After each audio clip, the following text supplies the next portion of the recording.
Hello बच्चों, जय Hind. Welcome to your channel Shivam sir biology. Last time हम लोगों ने पढ़ा था, क्या पढ़ा था हम लोगों ने बताओ। लास्ट टाइम हम लोगों ने पढ़ा था एरोबिक एंड एनारोबिक रेस्पिरेशन। आज की क्लास में हम लोग स्टार्ट करेंगे respiratory system in human beings, यानी कि ह्यूमन में रेस्पिरेटरी सिस्टम कैसे होता है, इसके बारे में हम लोगों को समझना है। तो जो अगला टॉपिक हम लोगों को एनसीईआरटी का पढ़ना है, वो अगला टॉपिक क्या है? Respiration in human. अगला टॉपिक क्या है? respiration in humans। In humans हमको रेस्पिरेशन किसमें पढ़ना है? ह्यूमन में पढ़ना है। और ह्यूमन का मतलब एनिमल्स में हमको रेस्पिरेशन पढ़ना है। एक चीज आपको पता है कि जो ह्यूमन होते हैं, ह्यूमन की जो ऑक्सीजन की रिक्वायरमेंट होती है, यानी ह्यूमन ज्यादा एक्टिव होते हैं एज कंपेयर टू प्लांट। या आप अगर इसको थोड़ा और ब्रॉड वे में लो तो एनिमल्स ज्यादा एक्टिव होते हैं एज कंपेयर टू प्लांट्स। तो एनिमल्स में वेल डेवलप रिस्पिरेटरी सिस्टम होगा as compare to the plant. तो ये चीज हम लोग आगे समझेंगे कि जैसे कि आपको पता है कि जो एनिमल्स होता है, animals animals are more active, animals are more active as compare to plants, as compare to plants. यानी एनिमल्स ज्यादा एक्टिव होते हैं as compare to plants.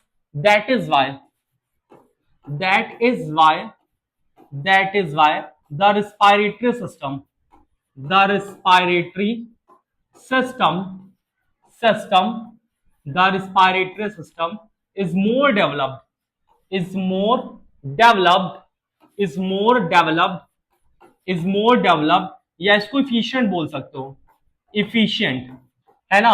that's why the respiratory system is more developed or efficient in animals, in animals as compared to plant, as compared to plants। बात समझ में आ रही कि नहीं आ रही है? यहां पे हमने क्या पढ़ा? Animals are more active as compare to plants. Animals ज्यादा एक्टिव होते, किसके कंपेयर में ज्यादा एक्टिव होते हैं? प्लांट्स के कंपेयर में ज्यादा एक्टिव होते हैं। इस वजह say that is why the respiratory system is more developed और एफिशिएंट। यानी जो रिस्पिरेटरी सिस्टम है ये ज्यादा डेवलप्ड होता है या ज्यादा एफिशिएंट होता है। किसके कंपेयर में ज्यादा एफिशिएंट होता है? As compare to plants. यानी प्लांट्स का जो रिस्पिरेटरी सिस्टम होता है वो लेस एफिशिएंट होता है as compare to the animals respiratory system. यहां तक बात समझ में आ रही है ना? अब आगे की बात देखो और आगे की क्लास हम लोग करते हैं। ध्यान से देखो, अगर हम बात करें रिस्पिरेटरी ऑर्गन की, रिस्पिरेटरी ऑर्गन इन एनिमल्स, ध्यान से समझना बाबू लोग। Respiratory respiratory organ in animals, respiratory organ in animals. अगर हम रिस्पिरेटरी ऑर्गन इन एनिमल्स की बात करें तो सबसे पहला हमको रिस्पिरेटरी ऑर्गन किसमें समझना है? सबसे पहले हमको रिस्पिरेटरी ऑर्गन समझना है यूनिसेलुलर ऑर्गेनिज्म में। यूनिसेलुलर ऑर्गेनिज्म, यूनिसेलुलर ऑर्गेनिज्म का जो रिस्पिरेटरी ऑर्गन होता है वो कैसा होता है, इसके बारे में हमको समझना है। तो अगर हम यूनिसेलुलर ऑर्गेनिज्म की बात करें तो आपके सामने सिंपल सा एग्जांपल क्या आएगा? Amoeba and paramecium. तो जो अमीबा और पैरामीशियम होते हैं इनमें रिस्पिरेटरी ऑर्गन नहीं होता है। बात समझ में आई? तो इसमें एक्सचेंज ऑफ गैसेस कहां से होगा? Through the entire body surface. तो ध्यान से इसको समझना। अगर हम यूनिसेलुलर ऑर्गेनिज्म की बात करें, जैसे अगर हम अमीबा की बात करें, अमीबा की और पैरामीशियम की, और पैरामीशियम, तो अगर हम अमीबा और पैरामीशियम की बात करें तो इसमें क्या होता है? Respiratory organ, respiratory organ, respiratory organ not present, not present. ठीक है ना? तो यूनिसेलुलर ऑर्गेनिज्म यानी अमीबा और पैरामीशियम में क्या होता है? किसी भी तरह का कोई भी रिस्पिरेटरी ऑर्गन प्रेजेंट नहीं होता। तो इसमें एक्सचेंज ऑफ सब्सटेंस कहां से होगा? So exchange of so exchange of gases, exchange of gases occurs through entire body surface, entire body entire body surface। तो एक्सचेंज ऑफ गैसेस कहां से होगा? इंटायर बॉडी सरफेस से, यानी कि पूरे के पूरे बॉडी सरफेस से गैसेस एक्सचेंज होगा। एग्जांपल देखो, अगर यहां पे तुम अमीबा को देखो तो इसमें रेस्पिरेटरी ऑर्गन थोड़ा नहीं है कहीं। ऐसा तो है नहीं भैया कि यहाँ पे इसे नाक बना हो, यहाँ पे ऐसे क्या बना हो, ये ऐसे करके नाक बनी हो, है ना, यहाँ पे ऐसे नाक बनी हो। तो ऐसा तो होता नहीं है। तो अमीबा में एक्सचेंज ऑफ गैसेस कहां से होगा? Through the entire body surface, कहीं से भी गैसेस एक्सचेंज हो जाएगा। इसी तरह यहाँ पे पैरामीशियम है, तो पैरामीशियम में भी एक्सचेंज ऑफ गैसेस कहां से होगा? Through the entire body surface हो जाएगा। तो अगर हम रिस्पायरेटरी ऑर्गन की बात करें और यूनिसेलुलर में रिस्पायरेटरी ऑर्गन की बात करें, तो यूनिसेलुलर ऑर्गेनिज्म जैसे अमीबा, पैरामीशियम, इसमें रिस्पायरेटरी ऑर्गन नहीं होता है। और अगर इसमें रिस्पायरेटरी ऑर्गन नहीं होता तो एक्सचेंज ऑफ गैसेस कहां से होगा बच्चा? Through the entire body surface. ये समझ में आया कि नहीं आया? बढ़िया से आ गया होगा। तो अगला हम लोग समझते हैं, अगला हमको किस में समझना है? अगला समझना है respiratory organ in respiratory organ किसमें समझना है? रिस्पायरेटरी ऑर्गन इन आपको समझना है किसमें? Terrestrial organism. Terrestrial organism organism अगर हम रिस्पायरेटरी ऑर्गन की बात करें, किसमें बात करें? टेरेस्ट्रियल ऑर्गेनिज्म की, जो कि जमीन पे रहते हैं। तो उसका एग्जांपल क्या होगा? आपको दो तीन जगह समझना है, जैसे अर्थवॉर्म। अर्थवॉर्म भी टेरेस्ट्रियल ऑर्गेनिज्म है, अर्थवॉर्म। ठीक है, अर्थवॉर्म के साथ में आपने जैसे मान लो पढ़ा है कि क्या पढ़ा है? अर्थवॉर्म के साथ ह्यूमन।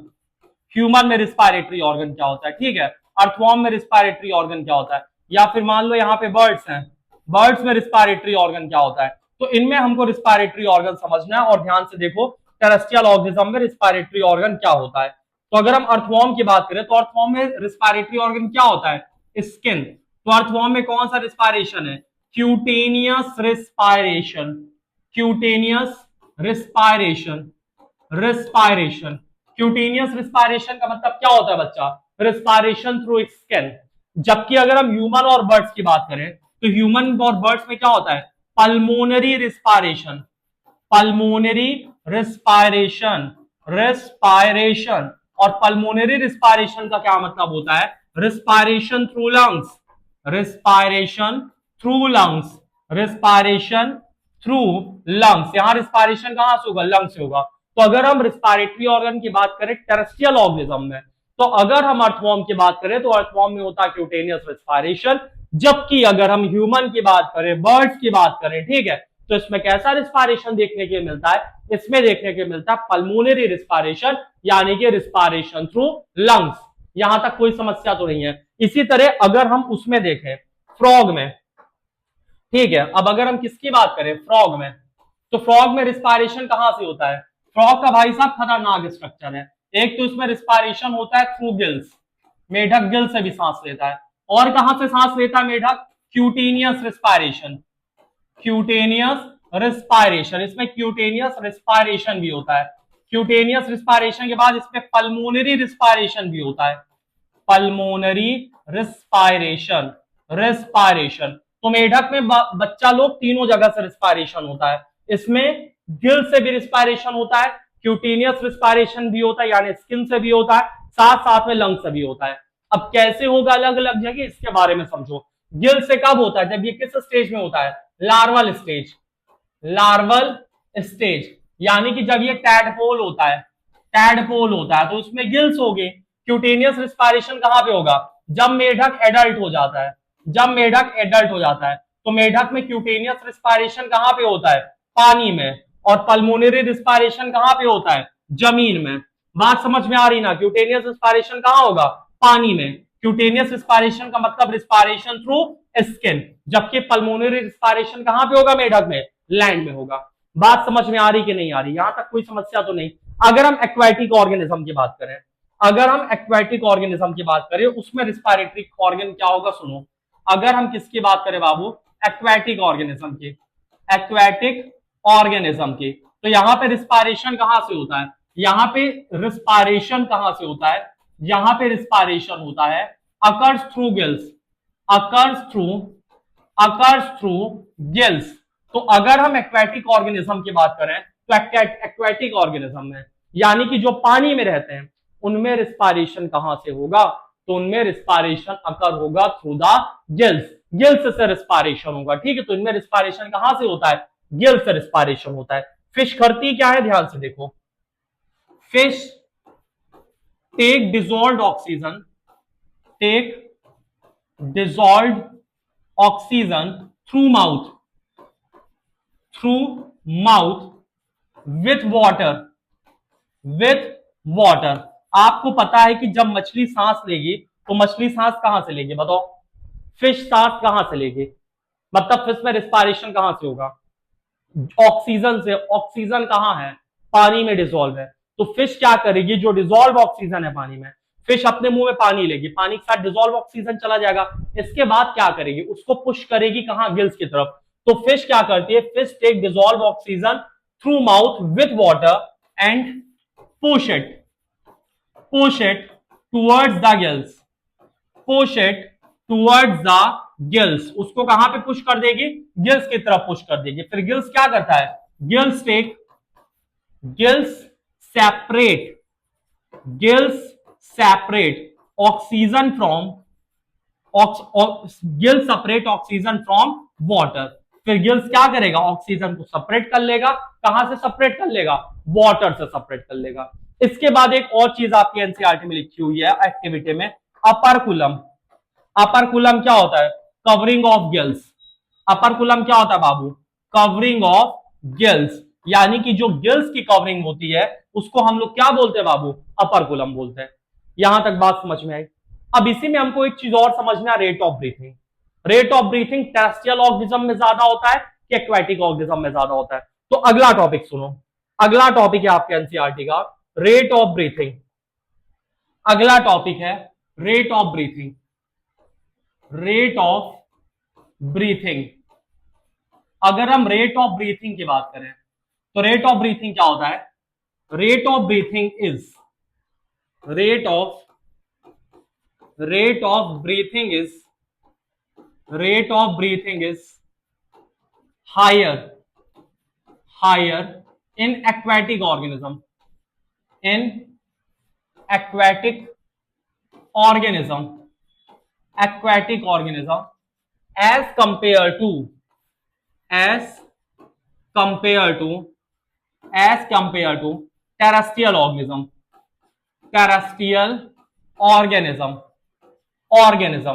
ठीक है ना। तो जो रेट ऑफ ब्रीथिंग होता है ये हायर होता है, किसमें ज्यादा होता है rate of breathing, aquatic organism में। किसके कंपेयर में, टेरेस्ट्रियल ऑर्गेनिज्म में। ऐसा क्यों, because the concentration of oxygen, because the concentration of oxygen is higher, जो कंसंट्रेशन होता है ऑक्सीजन का हायर होता है in air as compare to water, as compare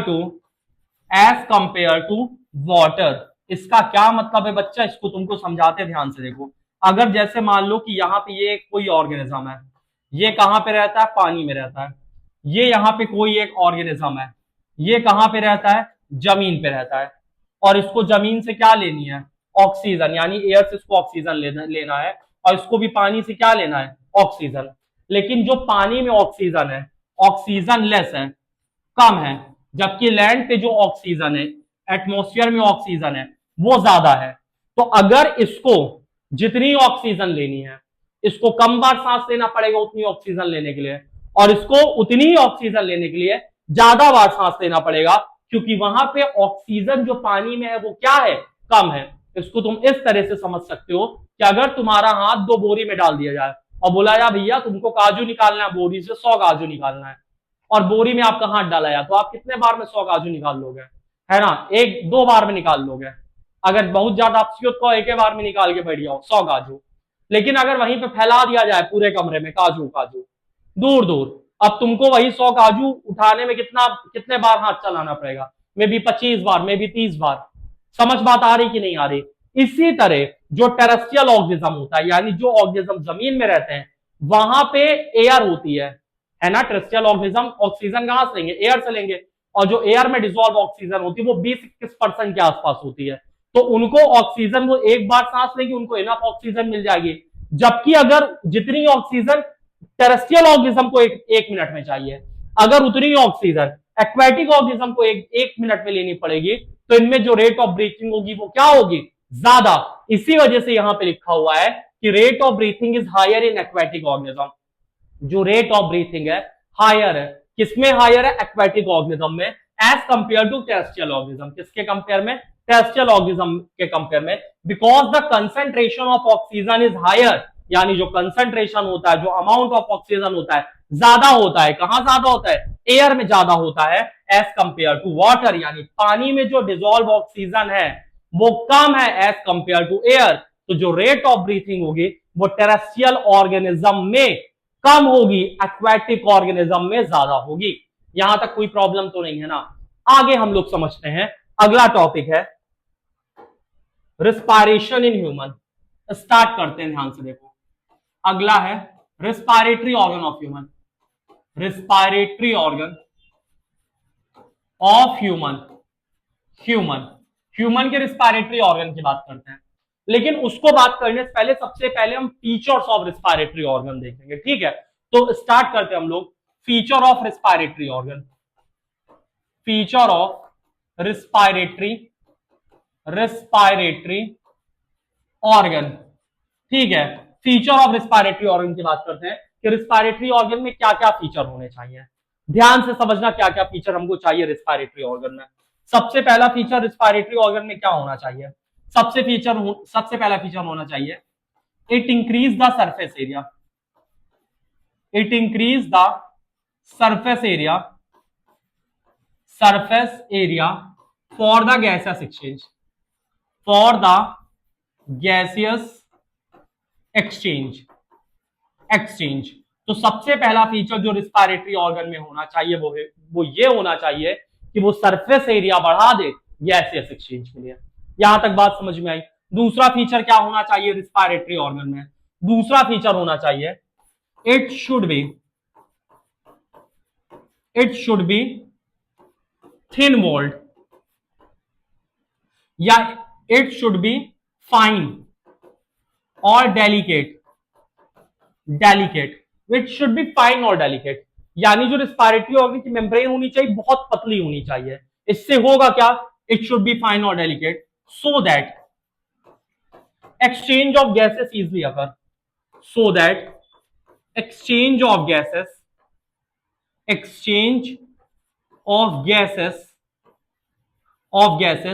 easily occur. वो जितनी पतली मेम्ब्रेन होगी उतना अच्छे से एक्सचेंज ऑफ गैसेस होगा, उतना अच्छे से डिफ्यूजन हो जाएगा। उतने अच्छे से डिफ्यूजन हो जाएगा। किसका डिफ्यूजन हो जाएगा? ऑक्सीजन का। यानी पहला वो सरफेस एरिया इंक्रीज करना चाहिए।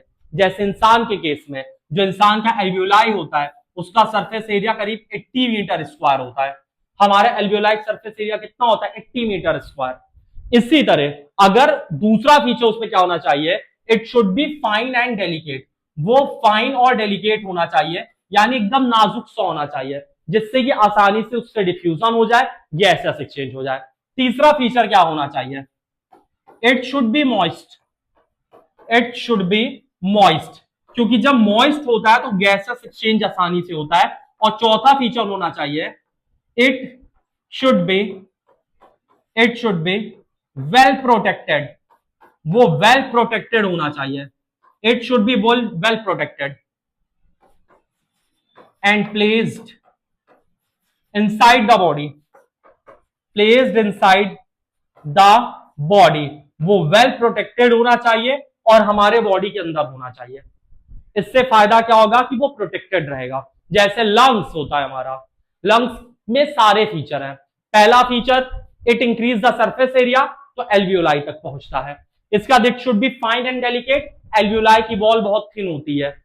इसके बाद it should B moist, moisture होता ही है। चौथा it should be well protected and placed inside the body. तो वेल प्रोटेक्टेड होता है हमारा लंग्स। कहां से वेल प्रोटेक्टेड होता है? रिब्स से, नीचे डायफ्राम से, पीछे साइड वर्टेब्रल कॉलम से। तो इस तरह से पूरा एयर टाइट चैम्बर बन जाता है। तो हमारा लंग्स वेल प्रोटेक्टेड होता है हमारे रिब्स से। साथ साथ ही ऊपर प्लूरल मेम्ब्रेन होती है। बात समझ में आ रही ना? तो ये फीचर्स होने चाहिए रिस्पायरेटरी ऑर्गन में, और ये फीचर्स हमारे में होते हैं रिस्पायरेटरी ऑर्गन में। यहां तक बात समझ में आई? अब आगे हम लोग समझेंगे। आगे ध्यान से देखो, अब हम लोग स्ट्रक्चर ड्रॉ करते हैं ह्यूमन रिस्पायरेटरी सिस्टम का। अब थोड़ा ध्यान से हम लोग समझते हैं ह्यूमन रिस्पायरेटरी सिस्टम। तो ध्यान से देखो ह्यूमन रिस्पायरेटरी सिस्टम कैसे बनता है और क्या क्या चीजें होती हैं। तो स्टार्ट कहां से होगा? सबसे पहले नाक से स्टार्ट होगा। ये आंख का बन गया यहां पे नाक। ठीक है, ये नाक हो गया। नाक के बाद क्या बनना चाहिए? मुंह बनना चाहिए, तो चलो बना देते हैं मुंह। ये नाक बन गया। एक सेकंड, नाक थोड़ा सा अच्छे से बना लिया जाए। ये नाक है, ठीक। ये इसका सर्वर समझ लेना, ठीक है, ये नाक है इसकी। नाक के बाद ये मुंह है, ठीक। नाक है, मुंह है। अब इसको थोड़ा ध्यान से देखो। ये नाक हो गया। इसके बाद एक सेकेंड, थोड़ा गलत हो रहा है, एक बार इसको हम लोग फिर से ड्रॉ करते हैं। ये स्ट्रक्चर है, ये नाक बन गया, ये मुंह बन गया, ये इसकी गर्दन है। नाक थोड़ा सा ज्यादा खतरनाक बन गया है, इसको हम लोग ऊपर रफ करेंगे। रफ करके इसकी मुंडी ऐसे बड़ी करेंगे। अब हम लोग इसके अंदर का स्ट्रक्चर बनाएंगे, ध्यान से देखो। अब इसका नाक वाक बनाते हैं ताकि आपको अच्छे से चीजें समझ में आए। ये नोज हो गया, ठीक। ये ऐसा स्ट्रक्चर हो गया। ये मुंह हो गया। फिर ये ऐसे आएगा। इधर साइड से आपका स्टमक वाली हिस्सा बन जाएगा, ठीक है। ये स्टमक है, हमको इससे मतलब नहीं, हमको इधर से मतलब है। हमने इसको इधर से ऐसे लाया। यहाँ पे एक होल है, इसको बोलते हैं एपिग्लॉटिस। अभी ये सारी चीजें समझाएंगे। लायरिंग्स होता है। लायरिंग्स के बाद मतलब ये इधर स्टमक वगैरह रहेगा, तो ये आप अपना समझ लेना, ठीक है। ये इधर स्टमक हो जाएगा। इसके बाद ये सीधा आएगा। सीधे आके ये ऐसे डिवाइड होगा दो पार्ट में। अभी ये क्या क्या चीज है, ये सारी चीजें आपको एक्सप्लेन करते हैं। इसके बाद यहाँ पे ऐसे क्या प्रेजेंट है, ये इस तरह से यहाँ पे आपका क्या आ गया बच्चों, ये लंग्स आ गया। बात समझ में आ रही ना, ये लंग्स आ गया। नीचे एक स्ट्रक्चर ऐसा होता है, इसको हम लोग क्या बोलते हैं, इसको डायफ्राम बोलते हैं। ये लंग्स है, और लंग्स के बाद ये स्ट्रक्चर यहाँ पे क्या हो गया, डायफ्राम हो गया, ठीक। ये डायफ्राम हो गया। ये मस्कुलर स्ट्रक्चर है डायफ्राम। अब इसमें क्या क्या चीजें हैं, अब इसको प्रॉपर वे में लेबल कर देते हैं। सबसे पहले ये वाला जो स्ट्रक्चर है, ये क्या है, नोज। ये नोज है। ये क्या है, नेसल पैसेज। ये नोज के बाद क्या है, नेसल पैसेज। ये है नेसल पैसेज। नेसल पैसेज के बाद ये वाला स्ट्रक्चर आपने पढ़ा ही है, ये क्या है, फायरिंग्स। फायरिंग्स क्या होता है, common passage for food and air. Common passage for food and air. Food and air. Firings common passage है, किसके किसके बीच का कॉमन पैसेज है, फूड और एयर के बीच का कॉमन पैसेज है। ये स्ट्रक्चर क्या है, ये स्ट्रक्चर है आपका इपिग्लॉटिस। इपिग्लॉटिस, ठीक है। इपिग्लॉटिस नहीं, ये ग्लॉटिस है, एक सेकंड, ये ग्लॉटिस है। ग्लॉटिस। ग्लॉटिस क्या होता है, ओपनिंग होती है। ओपनिंग कहां की ओपनिंग है, विंड पाइप की। विंड पाइप की। और इपिग्लॉटिस के ऊपर एक कवरिंग होती है। इपिग्लॉटिस के ऊपर एक कवरिंग, ग्लॉटिस के ऊपर एक कवरिंग होती है, जिसको बोलते हैं इपिग्लॉटिस। इपिग्लॉटिस। इपिग्लॉटिस। इपिग्लॉटिस किसके ऊपर की कवरिंग है, ग्लॉटिस के ऊपर की कवरिंग। और ये किस चीज से बनी है, कार्टिलेज से बनी है। और इपिग्लॉटिस करता क्या है, इपिग्लॉटिस कवर कर लेता है ग्लॉटिस को। जैसे आप खाना खाए, तो खाना मान लो तुम्हारे मुंह से आ रहा है, ठीक है। ये तुमने चटनी खाई है, शेजवान वाली चटनी, ये चटनी आ रही है।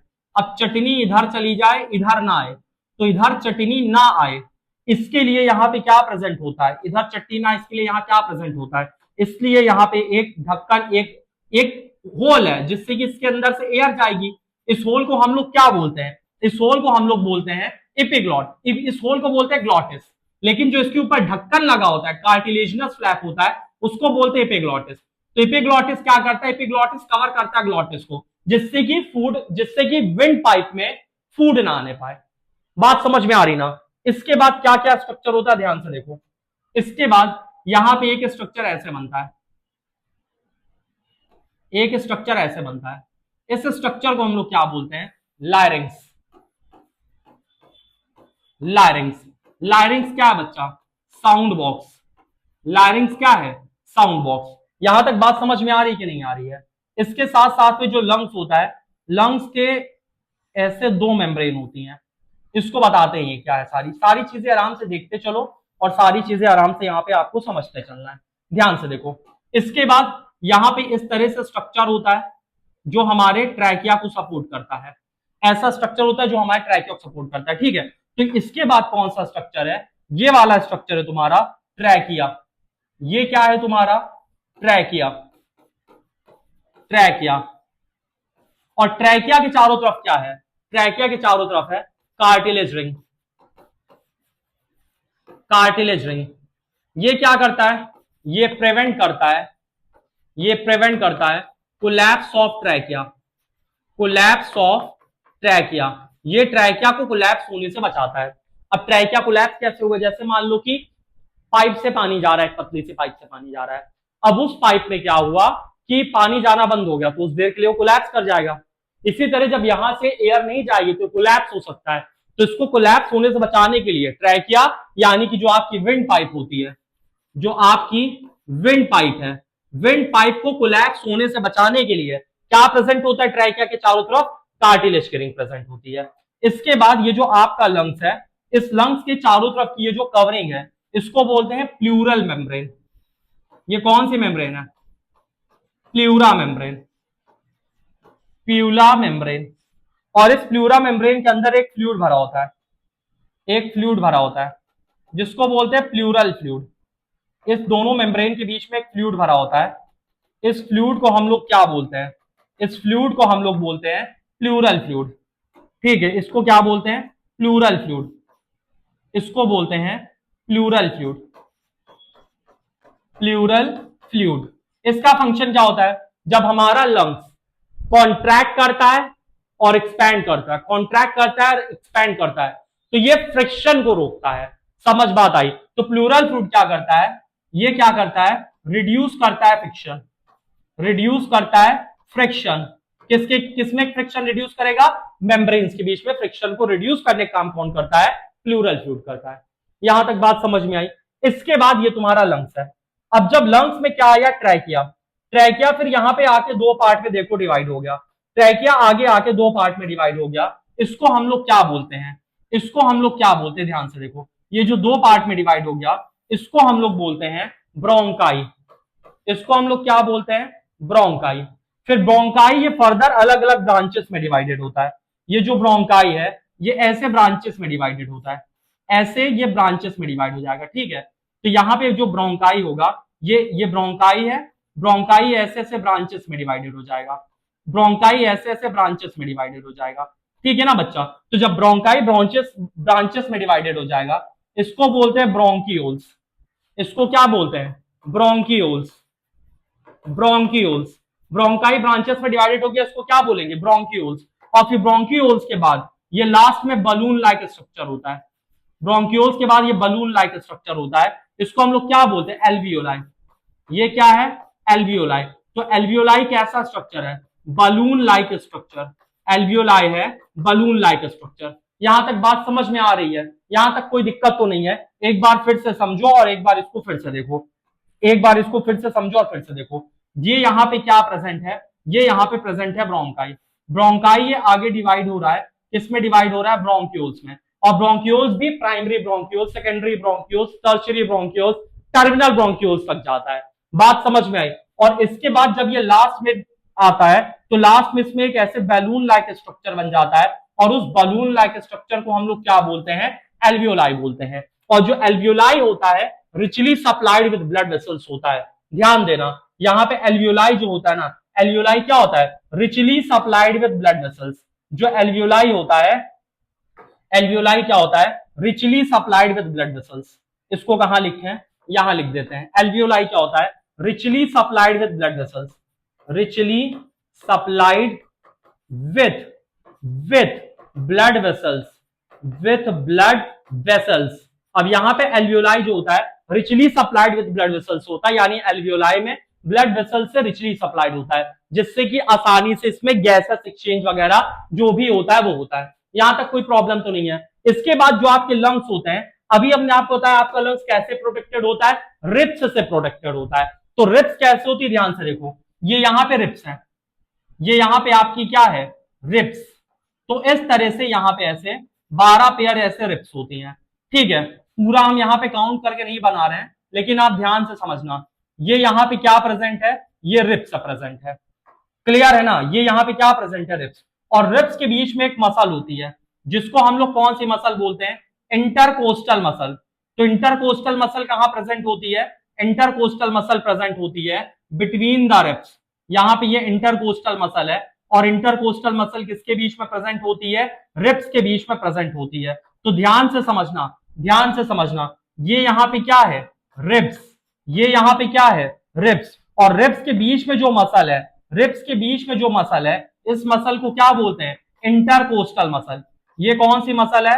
Intercostal muscle. तो रिब्स के बीच में जो मसल होती है वो कौन सी मसल होती है? Intercostal muscle. और ये जो स्ट्रक्चर है इसको हम लोग क्या बोलते हैं? डायफ्राम। ये स्ट्रक्चर को क्या बोलते हैं? डायफ्राम। यहां तक समझ में आया कि नहीं आया?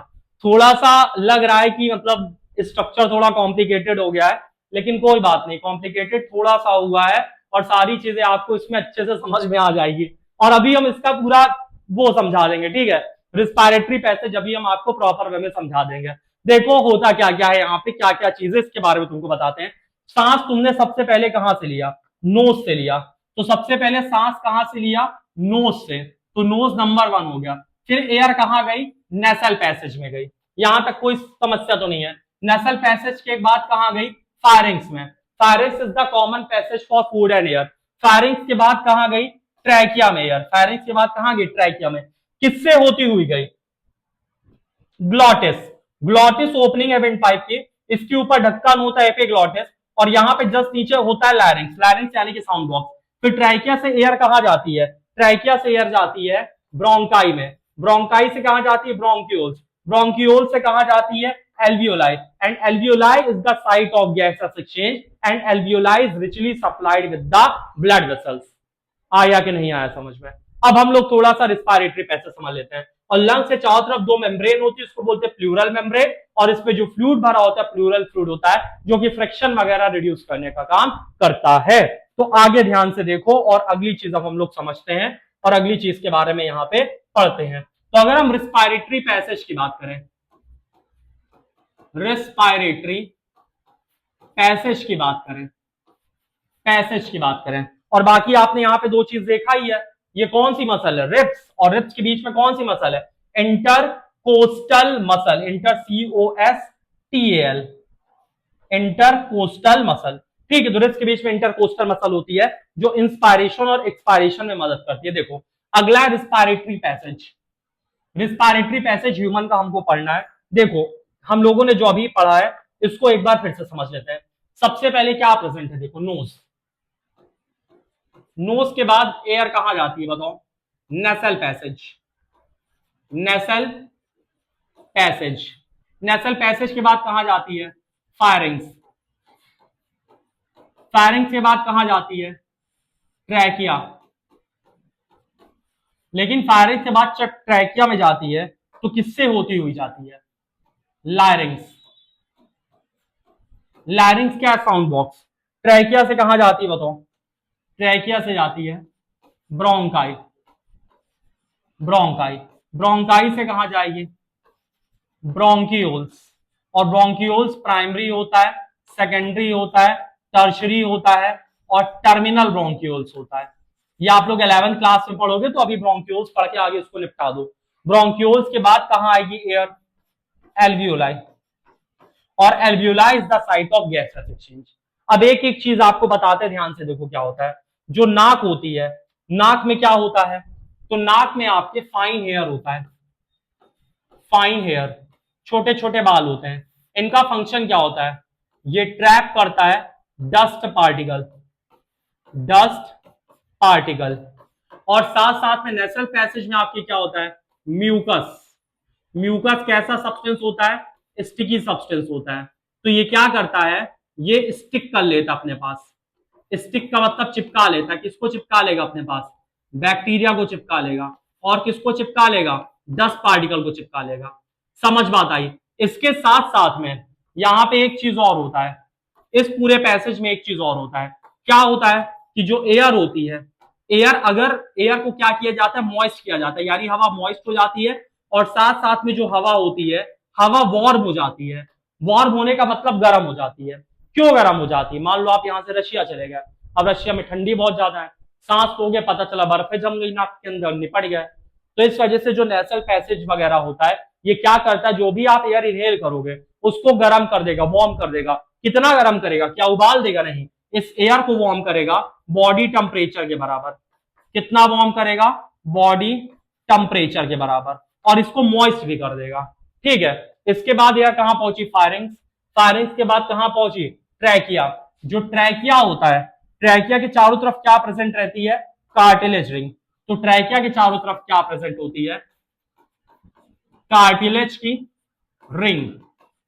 और कार्टिलेज की रिंग क्या करती है? कार्टिलेज की रिंग क्या करती है? It prevent collapse of trachea. Trachea.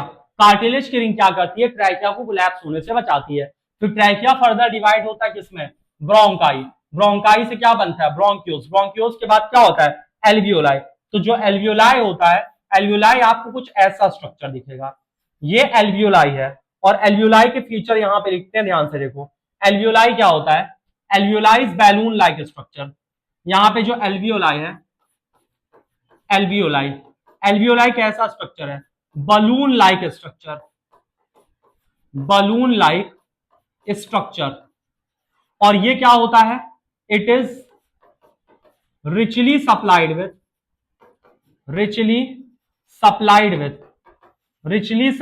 with blood vessels। जो एल्वियोलाई होता है, बलून लाइक स्ट्रक्चर होता है, and this is richly supplied with blood vessels. Alveoli किससे रिचली सप्लाइड होता है? ब्लड वेसल से रिचली सप्लाइड होता है। क्यों? For easily gaseous exchange. For easy gaseous exchange, जिससे कि आसानी से क्या हो सके? गैसियस एक्सचेंज हो सके। यहां तक कोई प्रॉब्लम तो नहीं है ना? ध्यान से देखो, एआरआई नाक में, नाक से कहां गई? Nasal passage. नेसल पैसेज के बाद फेरिंग्स। फेरिंग्स के बाद ट्रैकिया। किससे होती हुई? लैरिंग्स। और लैरिंग्स यहां पे क्या है बच्चा? Sound box. लैरिंग्स क्या है? Sound box. फिर ट्रैकिया से ब्रोंकाई, ब्रोंकाई से ब्रोंक्यूल्स, और ब्रोंक्यूल से कहां पहुंची है? Alveoli. And alveoli is the site of exchange of gases, and it is richly supplied with blood vessels for easily gases exchange, जिससे कि आसानी से क्या हो सके बबुआ लोग? गैसियस एक्सचेंज हो सके। आया कि नहीं आया यहां तक समझ में? आसान है? आसान तो है ही है। आगे ध्यान से देखो, अगला हाउ एक्सचेंज ऑफ गैसेस अगर, यानी हाउ इंस्पायरेशन एंड एक्सपायरेशन अगर। हाउ इंस्पायरेशन एंड एक्सपायरेशन अगर। एक्सपायरेशन अकर्स, यानी कि जो इंस्पायरेशन होता है, सांस लेना, एक्सपायरेशन होता है, सांस छोड़ना, ये दोनों चीज कैसे होती है हमारे लंग्स में? यानी हमारा लंग्स ऐसा कैसा डिजाइन होता है कि एयर चली जाती है, एयर बाहर आ जाती है, इसके बारे में समझना है। तो ध्यान से देखो हमारा लंग्स कैसे डिजाइन होता है। अगर हम लंग्स की बात करें तो एक साइड का हम लंग्स बनाते हैं, ये एक साइड का लंग्स बन गया, और ये है आपका डायफ्राम। ठीक है, इसके साइड साइड में बना देते हैं रिप्स। ये रिप्स है, पूरा नहीं बना रहे हैं, समझने के लिए सीख लो। और इसके बीच में होता है इंटरकोस्टल मसल। ये मसल है इंटरकोस्टल मसल। ठीक है, और यहां पे हमको क्या समझना है? इंस्पायरेशन। इंस्पायरेशन, एयर कैसे अंदर आती है? तो इंस्पायरेशन पे टाइम पे क्या होता है? ये जो डायफ्राम है, डायफ्राम कॉन्ट्रैक्ट करता है। डायफ्राम कॉन्ट्रैक्ट करने का मतलब डायफ्राम नीचे आता है। कैसे नीचे आएगा? ध्यान से देखो, ये लंग्स है और डायफ्राम ऐसे हो जाएगा, कॉन्ट्रैक्ट करेगा। डायफ्राम यहां से कहां आ गया? नीचे आ गया। यानी कि डायफ्राम कॉन्ट्रैक्ट करता है, और कॉन्ट्रैक्ट करके इसका पहला शेप क्या होता है? Dome shape. ये पहले किस शेप का है? Dome shape. और डोम शेप से यहां कैसा हो जाता है? फ्लैट हो जाता है। तो ध्यान से समझना इंस्पायरेशन कैसे होता है। इंस्पायरेशन इस तरह से होगा, डायफ्राम कॉन्ट्रैक्ट करेगा, यानी इसका पहला शेप कैसे रहता है? इसका पहला शेप होता है डोम शेप, और डोम शेप से कैसा हो जाएगा? फ्लैट। तो एंटीरियो पोस्टीरियर एक्सिस में जो लंग्स है, लंग्स की कैविटी बढ़ जाती है, यानी ऐसे होगे तो ऐसे इसका जो एरिया होगा वो क्या हो जाएगा? बढ़ जाएगा। यानी अंदर का जो इसका वॉल्यूम होगा वो वॉल्यूम बढ़ जाएगा। इसके साथ साथ में यहां पे जो इंटरकोस्टल मसल होती है, intercostal muscle, intercostal muscle, intercostal muscle क्या करती है, पुल करती है रिब्स को, पुल करती है रिब्स को। कैसे कैसे पुल करती है, forward, forward and upward, upward. यानी ये जो इंटरकोस्टल मसल है ये रिब्स को अपवर्ड पुल करेगी और फॉरवर्ड पुल करेगी। जैसे होता नहीं सांस लो, यानी आपकी रिब्स कहां आई, अपवर्ड, और कहां गई, फॉरवर्ड। और नीचे डायफ्राम कैसा हो गया, डोम शेप से फ्लैट। तो ऐसे होने से क्या होता है, ये सब होने से क्या होता है, जो पल्मोनरी वॉल्यूम होता है, pulmonary volume, pulmonary volume increase करता है, इंक्रीज। और जो पल्मोनरी प्रेशर होता है या जो प्रेशर इनसाइड लंग्स है, pressure inside lungs, inside lungs, वो क्या करेगा, डिक्रीज। ध्यान से समझना, जब लंग्स को तुमने ऐसे बढ़ा दिया, ऐसे भी बढ़ गया, ऐसे भी बढ़ गया, यानी कि अगर ऐसे इसको समझो, जैसे लंग्स है पहले इतना था, ठीक, तुमने इसको क्या किया, ऐसे बढ़ा दिया, यानी कि ऐसे था लंग्स, ऐसे बढ़ा दिया, ऐसे बढ़ाने के साथ साथ में लंग्स ऐसे था, ऐसे कर दिया, तो इसका जो अंदर का वॉल्यूम होगा जिसको पल्मोनरी वॉल्यूम बोलते हैं, यानी वॉल्यूम इनसाइड द लंग्स, वो इंक्रीज हो जाएगा। और जब ये एरिया बढ़ जाएगा तो प्रेशर क्या हो जाएगा, डिक्रीज हो जाएगा लंग्स के अंदर का। इससे जो एटमॉस्फेरिक प्रेशर होगा, एटमॉस्फेरिक प्रेशर, एटमॉस्फेरिक प्रेशर क्या हो जाएगा, इंक्रीज। और इससे क्या होगा, इंस्पायरेशन, इंस्पायरेशन। मान लो कि तुम एक कमरे में उसमें 1000 लोग भरे हैं और बाहर भी सब खचाखच भरे हैं, लेकिन अगर तुमने दीवार को धक्का दिया और अंदर का एरिया बढ़ा दिया तो बाहर से लोग कहां आएंगे, अंदर, क्योंकि अंदर का प्रेशर कम हो जाएगा ना भैया। तो इसी तरह से इंस्पायरेशन होता है, यानी कि डायफ्राम कॉन्ट्रैक्ट करता है यानी कि जो डोम शेप है, डोम शेप से कैसा हो जाता है, फ्लैट हो जाता है। और इंटरकोस्टल मसल पुल करती है रिब्स को फॉरवर्ड और अपवर्ड। तो जो अंदर का लंग्स का पल्मोनरी वॉल्यूम होता है वो इंक्रीज करता है, लेकिन प्रेशर घट जाएगा और एटमॉस्फेयर का प्रेशर ज्यादा हो जाता है, तो एयर आएगी कहां से, higher pressure to lower pressure, lungs के अंदर हवा भर जाती है और इस तरह से इंस्पायरेशन होता है। आई होप इंस्पायरेशन समझ में आया होगा आपको। अगला बताते एक्सपायरेशन, ध्यान से देखो, अगला है आपका एक्सपायरेशन। एक्सपायरेशन कैसे होता है, तो एक्सपायरेशन होने के लिए क्या होना चाहिए, देखो यहां पे फिर से ये लंग्स है और अभी ये ऐसे था, अब क्या होगा, ये फिर से ऐसे हो जाएगा, डोम शेप का हो जाएगा। यानी एक्सपायरेशन के लिए क्या होता है, ध्यान से देखो, एक्सपायरेशन के लिए क्या होगा, यानी कि जो डायफ्राम है, डायफ्राम, डायफ्राम फिर से क्या हो जाएगा, डोम शेप का, डोम शेप, यानी कि डायफ्राम रिलैक्स कर जाएगा। और इंटरकोस्टल मसल, इंटरकोस्टल मसल पुल रिब्स, पुल नहीं अब पुश करेंगे, intercostal muscle push ribs,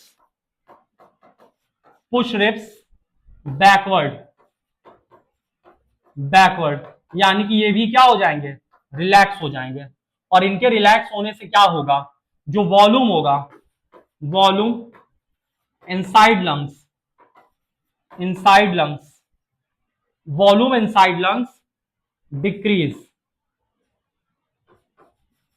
decrease, जिससे जो प्रेशर होगा, pressure inside lungs, pressure inside lungs, जो लंग्स के अंदर का प्रेशर होगा, प्रेशर इनसाइड लंग्स, वो क्या हो जाएगा, इंक्रीज।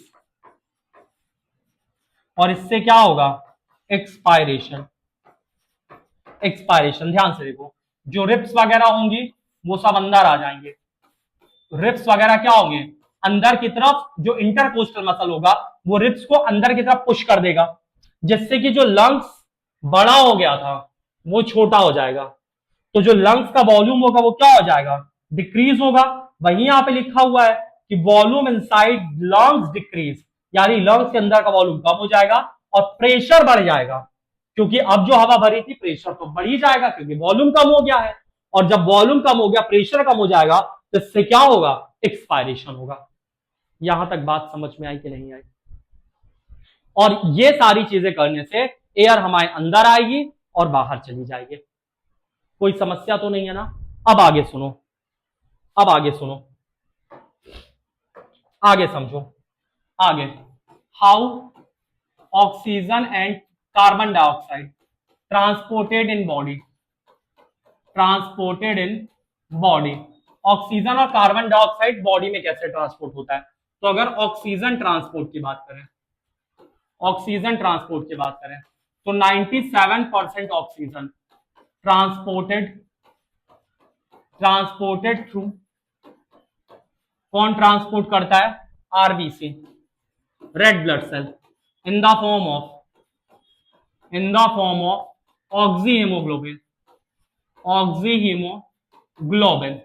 यानी कि ऑक्सीजन किसके साथ बाइंड करता है? हीमोग्लोबिन के साथ, और ऑक्सी हीमोग्लोबिन बनाता है। यहां तक कोई प्रॉब्लम तो नहीं है ना? 97%। जबकि जो 3% ऑक्सीजन होती है, 3% oxygen in dissolve form, in dissolve form, और कहां डिजोल्व फॉर्म जाएगी? Through plasma, through plasma. जबकि अगर CO2 ट्रांसपोर्ट की बात करें, CO2 ट्रांसपोर्ट के, तो 20 से 25% किसके थ्रू जाता है? आरबीसी के साथ। 70% इन द फॉर्म ऑफ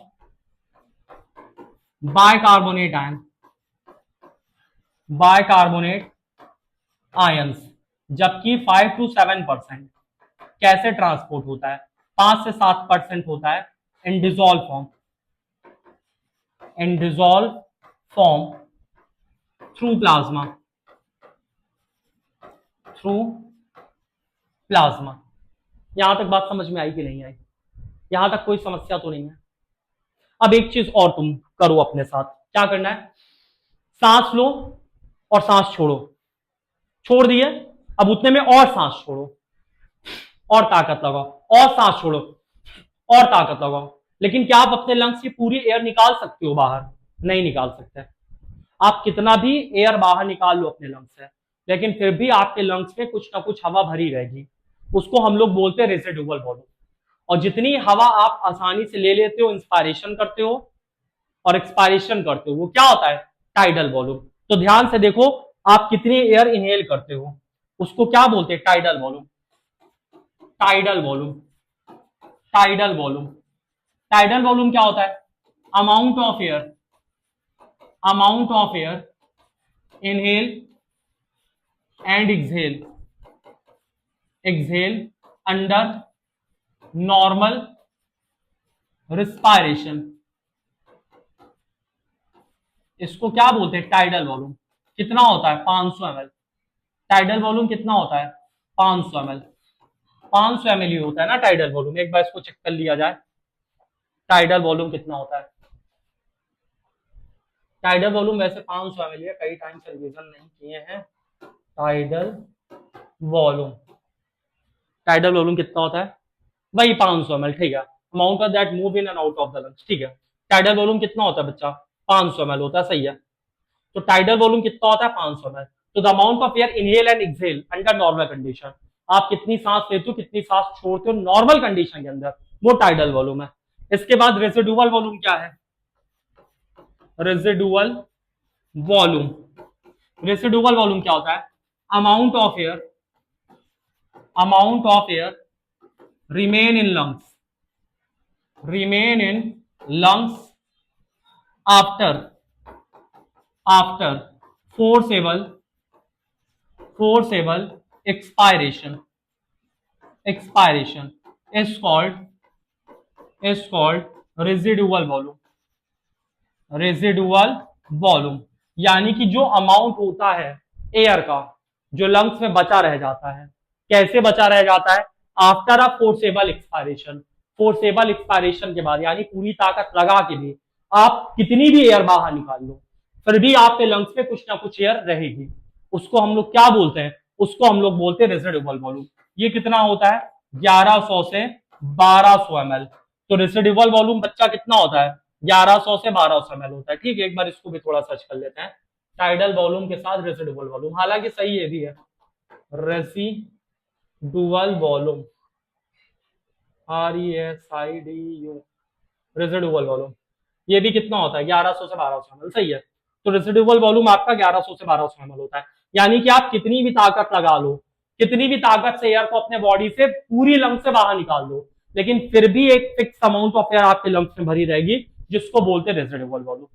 यहां तक कोई प्रॉब्लम तो नहीं है। अब एक बीमारी की चर्चा है आपकी एनसीईआरटी में, जिसको बोलते हैं एम्फाइसेमा। क्या बोलते हैं? एम्फाइसेमा। एम्फाइसेमा किस वजह से होता है? सिगरेट स्मोकिंग की वजह से, सिगरेट स्मोकिंग की वजह से। अगर कोई पर्सन सिगरेट स्मोकिंग कर रहा है तो उससे होता क्या है, जो एल्वियोलाई की वॉल होती है, एल्वियोलाई की वॉल डैमेज हो जाती है। सिगरेट स्मोकिंग से क्या होता है, एल्वियोलाई की वॉल क्या हो जाती है, डैमेज हो जाती है। इससे ब्रीथिंग में डिफिकल्टी होती है, ब्रीथिंग में डिफिकल्टी होती है, डिफिकल्टी होती है, ठीक है। तो इम्फाइसेमा क्या होता है? इम्फाइसेमा एक बीमारी है जो सिगरेट स्मोकिंग की वजह से होती है। इससे ब्रीथिंग में डिफिकल्टी होती है, यानी कि सांस लेने में इससे तकलीफ होती है, ठीक है। तो जो सिगरेट स्मोकिंग से बीमारी होती है उसका क्या नाम है? इम्फाइसेमा नाम है। बात समझ में आई? इसके बाद एक चीज और आपके एनसीईआरटी में चर्चा है, उसको बता देते हैं। Importance of respiratory organ, importance of, importance of respiratory organ, respiratory organ. हमारे बॉडी में रेस्पिरेटरी ऑर्गन की जरूरत क्यों है, और साथ साथ में जो ऑक्सीजन ट्रांसपोर्ट होती है, ऑक्सीजन, ऑक्सीजन ट्रांसपोर्ट होती है, ट्रांसपोर्ट होती है किसके थ्रू? ट्रांसपोर्ट होती है ब्लड के थ्रू। तो इसकी जरूरत क्यों है? तो इसकी जरूरत यह है, if oxygen transported through diffusion, transported through diffusion, diffusion यानी अगर हमारे पास रेस्पिरेटरी ऑर्गन ना होता, ब्लड ना होता ऑक्सीजन को ट्रांसपोर्ट करने के लिए, और ऑक्सीजन ट्रांसपोर्ट होती डिफ्यूजन के थ्रू, तो इस कंडीशन में क्या होता है? If oxygen transported through diffusion, तो इस कंडीशन में क्या होता? It takes approx 3 years to transport oxygen, to transport oxygen towards toes, यानी आपकी जो टोज है, पैर तक, पैर तक पहुंचने में ऑक्सीजन को 3 साल लग जाता आपके लंग्स से, अगर ये ट्रांसपोर्टेशन सिस्टम इतना प्रॉपर ना होता। यहां तक कोई प्रॉब्लम तो नहीं? और एक चीज और आपको एक बताते हैं कि ऑक्सीजन एक तो बाइंड करती है हेमोग्लोबिन के साथ, ठीक है। हेमोग्लोबिन का कलर क्या होता है, मतलब ब्लड का कलर रेड होता है हेमोग्लोबिन की वजह से, और जो हेमोग्लोबिन होता है, एक हेमोग्लोबिन 4 ऑक्सीजन को अपने साथ बाइंड करता है। लेकिन एक आप और इंपॉर्टेंट चीज जानो, जो कार्बन डाइऑक्साइड है वो भी आरबीसी के साथ बाइंड करती है। इसके साथ एक खतरनाक गैस होती है जिसका नाम है सीओ। सीओ क्या होती है? Carbon monoxide, carbon monoxide. तो कार्बन मोनोऑक्साइड ये बच्चा किसके साथ बाइंड करती है? कार्बन मोनोऑक्साइड भी आपकी आरबीसी के साथ बाइंड करती है, और यह बाइंडिंग इरिवर्सिबल होती है, यानी एक बार बाइंड कर गई तो कर गई। और कार्बन मोनोऑक्साइड मिलेगी कहां पे? जब कभी तुम कोई चीज बर्न करते हो, जलाते हो, तो जब वो ऑक्सीजन के एब्सेंस में जलता है, यानी ऑक्सीजन अच्छा से नहीं होता, तो उस टाइम पे इनकम्प्लीट कंबशन होता है, और इनकम्प्लीट कंबशन से कार्बन मोनोऑक्साइड होती है। और अगर कार्बन मोनोऑक्साइड गैस मतलब है इन्वायरमेंट में आपके आसपास और आपने उसको इनहेल कर लिया, तो इंसान की डेथ हो सकती है, इंसान तुरंत अनकॉन्शियस हो जाएगा। और पता चला रात में आप सो रहे हो और तब धुआं वगैरह भर गया, तो इंसान की सोते हुए ही डेथ हो जाएगी, दम घुटने से डेथ हो जाएगी। तो ज्यादातर जो लोग आग से मरते हैं, वो लोग आग से क्यों मरते हैं? क्योंकि कार्बन मोनोऑक्साइड गैस वहां पे भर जाती है और लोग उसको इनहेल करते हैं, पहले अनकॉन्शियस होते फिर उनकी डेथ हो जाती है। बात समझ में आ रही ना? जल के बहुत कम लोगों की मौत होती है, सबसे पहले वो अनकॉन्शियस होता है। तो ये चीज बहुत इंपॉर्टेंट है, ये चीज थोड़ा सा ध्यान देना। अब आज हमने जितनी बातें करी है, आज इसको अब हम लोग समझ लेते हैं एनसीईआरटी से, फिर आगे की हम लोग बात करेंगे, ठीक है। चलो एनसीईआरटी समझ लेते हैं, ये आ गई एनसीईआरटी, ध्यान से देखो।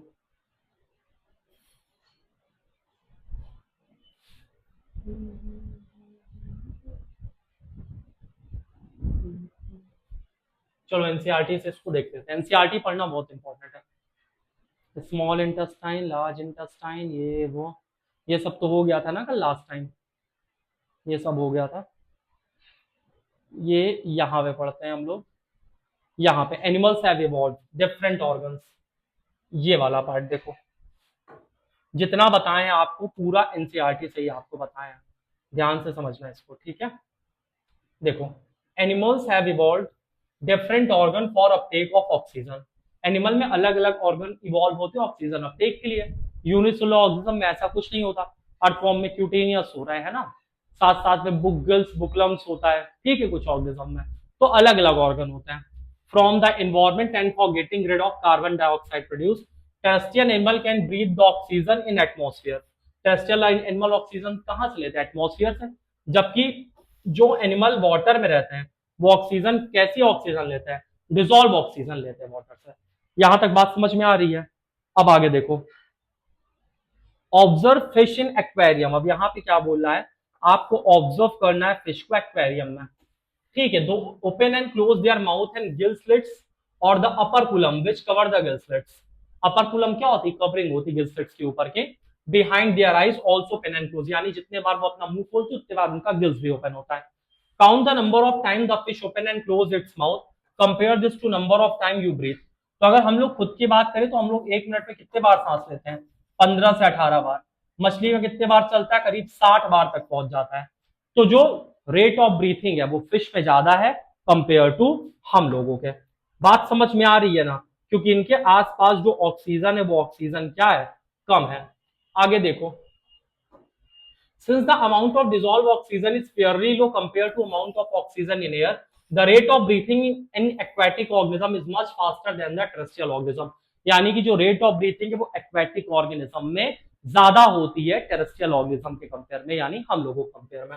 Fishes take in water through their mouth, और इसके बाद मुंह से पानी लेने के बाद उसको कहां फोर्स करती हैं?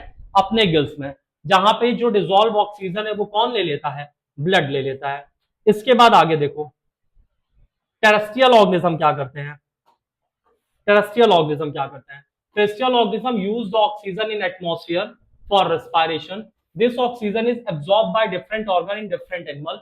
All this organ have structure. इन सारे ऑर्गन की खास बात क्या होती है? ध्यान से देखो, all this organ have structure that increase the surface area which is in contact with oxygen rich atmosphere. तो पहला सरफेस एरिया बढ़ाना चाहिए। दूसरा, since the exchange of gases and since the exchange of oxygen and carbon dioxide has to take place across this surface area, this surface is very fine and delicate। यानी ये surface बहुत fine और delicate होना चाहिए जिससे कि आसानी से डिफ्यूजन हो। इसके साथ in order to protect this surface it should usually place within the body. ये शरीर के अंदर होना चाहिए, जैसे कि लंग्स हमारे बॉडी के अंदर है। So there have to be passage that will take air in this area. तो एक पैसेज होना चाहिए जो कि एयर को यहां तक ले आ सके, यानी रिस्पायरेटरी पैसेज होना चाहिए। In addition there is a mechanism for moving air in and out, और एक मैकेनिज्म होना चाहिए जिससे कि हवा अंदर आए और हवा कहां चली जाए? बाहर चली जाए। तो मैकेनिज्म भी होता है, डायफ्राम भी होता है, इंटरकोस्टल मसल भी होता है, ठीक है। तो ये चीजें हमारे में प्रेजेंट होती हैं। अब आगे की बात करते हैं। आगे देखो, आगे देखो इंसान में क्या होता है। In human beings air is taken in the body through the nostril. नाक से जाती है। Air passing through the nostril is filtered by fine air. जो हवा नाक से आती है उसको, नाक में हेयर होते हैं वो उसको फिल्टर करते हैं। That line the passage. The passage is also line with mucus. हमारे नेसल पैसेज में क्या होता है? म्यूकस होता है जो कि हवा को मॉइस्ट करता है। इसके बाद from here the air passes through the throat, और इसके बाद थ्रोट से होता हुआ लंग्स में पहुंच जाता है। कार्टिलेज की रिंग होती है किसके चारों तरफ? ट्रैकिया के चारों तरफ, जिससे कि this ensure the air passage does not collapse, जो कि हमारे एयर पैसेज को कोलैप्स ना होने से बचाती है। यहां तक कोई प्रॉब्लम नहीं होनी चाहिए। अब इसके बाद आगे की बात करते हैं। आगे देखो, आगे की बात देखो, ये देखो स्ट्रक्चर है पूरा यहाँ पे। नेसल पैसेज, फिर माउथ कैविटी, ये firings, common passage for food and air. ये वाला पार्ट क्या है? Firings, common passage for food and air. लैरिंग्स क्या है? Sound box. फिर यहाँ पे क्या है? ट्रैकिया। ट्रैकिया की चारों तरफ किसकी रिंग है? कार्टिलेज की रिंग है। इसके बाद आगे देखो, इसके बाद आगे देखो, जो ट्रैकिया है, ट्रैकिया फिर फर्दर किस में डिवाइड होता है?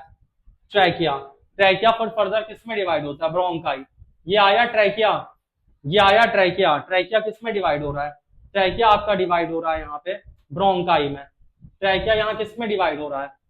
ट्रैकिया यहाँ किस में डिवाइड हो रहा है? ब्रोंकाई में डिवाइड हो रहा है। ब्रोंकाई किस में टूट रहा है? ब्रोंक्यूल्स में। ब्रोंक्यूल्स में लास्ट में क्या है? Alveolar sac. नीचे क्या है? डायफ्राम। डायफ्राम ये किससे प्रोटेक्टेड है? रिब्स। रिब्स के बीच में जो मसल है वो कौन सी मसल है? Intercostal muscle. यहां तक बात समझ में आ रही है नहीं आ रही है? इसके साथ साथ में एक चीज यहाँ पे और देख सकते हो आप। और क्या देखोगे? ये है एल्वियोलाई। और alveoli is richly supplied with the blood vessels. Alveoli richly किससे सप्लाइड होती है? इसमें ब्लड वेसल्स खूब होती है, जिससे कि आसानी से एक्सचेंज ऑफ गैसेस वगैरह हो सके। आगे देखो ध्यान से और आगे समझो। With in the lungs the passage divided into smaller and smaller, यानी जो लंग का पैसेज होता है वो स्मॉलर और स्मॉलर पार्ट में डिवाइड होता है, which finally terminate in balloon like structure, जो बलून लाइक स्ट्रक्चर में टर्मिनेट होता है, जिसको बोलते हैं एल्वियोलाई। और एल्वियोलाई सरफेस एरिया प्रोवाइड करता है जहां से एक्सचेंज ऑफ गैसेस आसानी से होता है। अब इसके बाद आगे की लाइन देखो। The wall of alveoli contain an extensive network of blood vessels. Alveoli में ब्लड वेसल्स खूब होता है। इससे होता क्या है? As we have seen in earlier years when we breathe in, यानी कि अब एक्सचेंज ऑफ गैसेस कैसे होता है ये देखो। We lift our ribs and flat our diaphragm. Ribs को ऊपर लिफ्ट किया जाता है और डायफ्राम फ्लैट हो जाता है। And the chest cavity become larger, और चेस्ट कैविटी कैसी हो जाती है? बड़ी हो जाती है। और चेस्ट कैविटी बड़ी होने से क्या होगा? चेस्ट कैविटी बड़ी होने से क्या होता है? ध्यान से समझो। चेस्ट कैविटी बड़ी होने से क्या होगा? The air is sucked into the lungs and fill the expanded alveoli. हवा बाहर से अंदर आ जाएगी और एल्वियोलाई को भर देगी। The blood brings carbon dioxide from the rest of the body to release into the alveoli. अब पूरे बॉडी से CO2 कहां आ जाएगी? एल्वियोलाई में। And oxygen in the alveolar air is taken up by blood in the alveolar blood vessels to be transported to the cells to the body. और oxygen हमारे पूरे body में पहुंच जाएगी। During the breathing cycle when air is taken in and out, lungs always contain residual volume, यानी कि हवा कितनी भी आए कितनी भी जाए, लेकिन लंग्स में हमेशा एक फिक्स अमाउंट ऑफ एयर रहेगी, जिसको रेसिडुअल वॉल्यूम कहते हैं। There is sufficient time for oxygen to be absorb for and carbon dioxide to be release, जिससे कि फायदा क्या होगा? सफिशिएंट टाइम रहेगा कि ऑक्सीजन जाए और सफिशिएंट टाइम रहेगा कि CO2 बाहर निकाला जाए। जैसे तुम हैंड पाइप चलाते हो तुरंत पानी निकल आता है, क्योंकि पानी उसमें भरा रहता है पाइप में। बात समझ में आई ना? आगे आगे देखो ध्यान से, आगे की लाइन देखो। When the body size of animal is large, the diffusion pressure alone cannot take care of oxygen delivery to all the part of the body। यानी कि हमारा बॉडी सरफेस एरिया ज्यादा है तो डिफ्यूजन से ट्रांसपोर्ट होगा नहीं। इस वजह से हमारे पास रेस्पिरेटरी पिगमेंट है। और रेस्पिरेटरी पिगमेंट क्या है? हीमोग्लोबिन, जो कि ऑक्सीजन को ट्रांसपोर्ट करता है पूरे की पूरे बॉडी में। इन ह्यूमन बीइंग ये रेस्पिरेटरी पिगमेंट क्या है? हीमोग्लोबिन, जो कहाँ प्रेजेंट होता है? आरबीसी में, जिसकी हाई एफिनिटी होती है ऑक्सीजन पे, जो ऑक्सीजन से तुरंत बाइंड करता है। This pigment present in RBC, कहां प्रेजेंट होता है? आरबीसी में। और हेमोग्लोबिन हमारे में कितना होता है बताओ? 12 से 16 ग्राम। किसमें होता है? गर्ल्स में। बॉयज में कितना होता है? 14 से 18 ग्राम। बात समझ में आई? इसका carbon dioxide is more soluble in water than in oxygen. बहुत इंपॉर्टेंट लाइन है। CO2 ज्यादा सोल्यूबल होता है वाटर में, किसके कंपेयर में? ऑक्सीजन के कंपेयर में। इसी वजह से जो कार्बन डाइऑक्साइड है ये किस फॉर्म में ज्यादा ट्रांसपोर्ट होती है? बायकार्बोनेट आयंस के फॉर्म में। और बायकार्बोनेट आयंस के फॉर्म में कहां डिसॉल्व होकर ट्रांसपोर्ट होगी? प्लाज्मा में। ठीक है। और इस तरह से ये हमारे ब्लड में क्या होती है? ट्रांसपोर्ट होती है। यहां तक कोई प्रॉब्लम नहीं है ना? अब देखो ये more to know, more to know में क्या बताया गया है। इसका मोर टू नो के बाद एक और इंपॉर्टेंट लाइन है, उसको भी तुम लोगों को समझना है। जो बीमारी वाली बताए थे ना इंफाइसेमा, देखो यहाँ एल्वियोलर एरिया का सरफेस एरिया कितना होता है? 80 मीटर स्क्वायर। और अगर डिफ्यूजन से हमारे बॉडी में ऑक्सीजन ट्रांसपोर्ट होगा तो कम से कम कितने साल लग जाएंगे? 3 साल लग जाएंगे हमारे बॉडी में पूरे ऑक्सीजन को पहुंचने के लिए।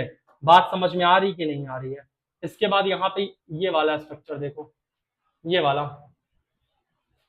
स्मोकिंग इंजीरियस होता है हेल्थ के लिए, है ना?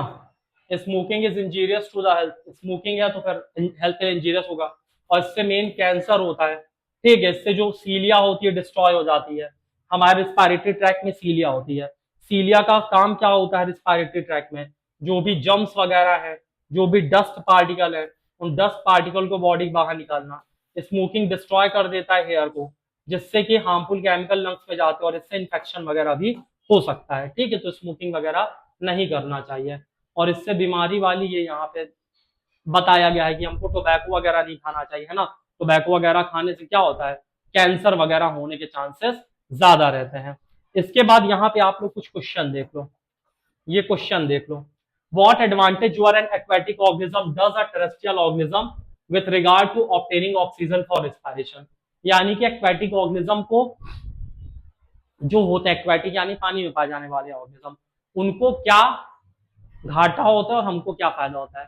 तो हमारे इमीडिएट इन्वायरमेंट में ऑक्सीजन ज्यादा होता है, तो हम लोगों में चेंज ऑफ, तो हमको कम बार ब्रीथिंग करना पड़ता है। तो फायदा यही है कि हमारे जो आसपास के इन्वायरमेंट है, हमारे हम लोग एयर कहाँ से लेते हैं? एटमॉस्फेयर से। तो एटमॉस्फेयर में क्या है? एयर का कंसंट्रेशन ज्यादा है, ऑक्सीजन का कंसंट्रेशन ज्यादा है, जबकि जो पानी में है वो ऑक्सीजन का कंसंट्रेशन कम है। दूसरा, what are the different ways in which glucose is oxidised to provide energy? Aerobic and aerobic respiration, और साथ साथ में एनारोबिक रेस्पिरेशन में लैक्टिक एसिड फर्मेंटेशन, और साथ साथ में वो lactic acid fermentation, alcoholic fermentation, एक में इथेनॉल बनता है, एक में lactic acid. How is oxygen and carbon dioxide transported in human? Oxygen 97% कैसे डिसॉल्व होती है? आरबीसी से ट्रांसपोर्ट होती है, 3% डिसॉल्व फॉर्म, और कार्बन डाइऑक्साइड 20 से 25% आरबीसी, करीब 70% बायकार्बोनेट प्लाज्मा के थ्रू, और बाकी का जो 7% है वो भी प्लाज्मा में डिसॉल्व फॉर्म में। इसके बाद how are lungs designed in human beings to maximise the area for exchange of gases? तो lungs have an alveoli which increase the surface area for the exchange of gases and it is richly supplied with blood vessels. I hope आज का session आपको समझ में आया होगा। अब next session में हम लोग पढ़ेंगे ट्रांसपोर्टेशन इन ह्यूमन बीइंग, पूरा हार्ट का स्ट्रक्चर पढ़ेंगे। तो आज की क्लास इतनी ही करते हैं, मिलते हैं नेक्स्ट क्लास में, तब तक के लिए जय हिंद।